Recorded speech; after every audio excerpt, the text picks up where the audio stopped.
একটা ইট দিয়ে আমার মার মাথাটা শেষ হয়ে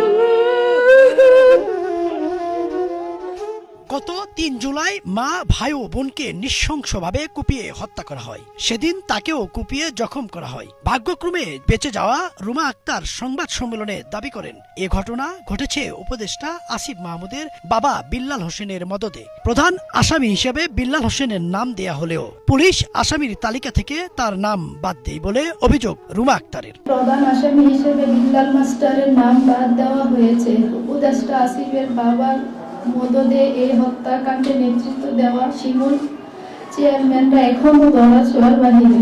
প্রভাবশালী উপদেষ্টা আসিফ মাহমুদের বাবা বিল্লাল মাস্টার তার প্রভাব এবং সাহসে এমন হত্যাকাণ্ড চালিয়েছেন শিমুল চেয়ারম্যান ও তার দোসররা।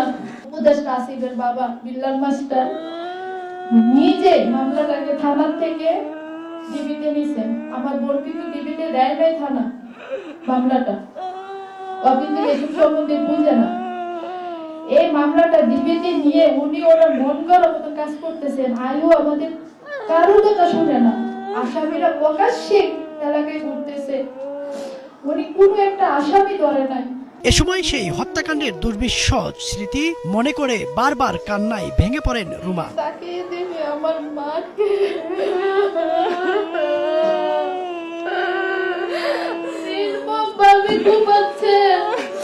শিমুল চেয়ারম্যান সিগারেট টানতেছে আর এমন এমন করতেছে। আমার মাকে এমন পাথরে কুপিয়ে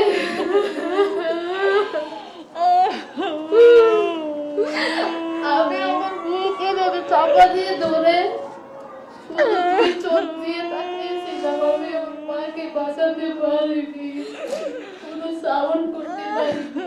আমাদের পিছন থেকে যে কি পরিমাণ এত বড় বড় ইট দিয়ে আমার পিঠটাকে ক্ষত বিক্ষত করে ফেলছে। ইট আমার বাড়ির চাকা দিয়ে ইটেছে, আমি কিন্তু হাঁটতে পারতেছি না। এক পর্যায়ে রাস্তার কাছে গিয়ে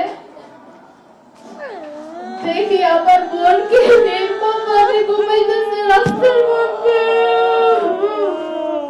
ঘটনার দিন জরুরি সেবা 999-এ ফোন দিয়েও প্রতিকার পাননি বলে অভিযোগ করেন তিনি। 99-এ ফোন দিয়ে যাচ্ছিলাম আমি আমার বোন রুনাকে, তাদের কাছে অনেক সাহায্য চেয়েছি, কিন্তু পুলিশ পক্ষ থেকে কোনো সাড়া পাইনি। মানে প্রায় 3 ঘন্টা পর এমনকি পুলিশের সামনে আমাকে এবং আমার বোনের উপর আঘাত করে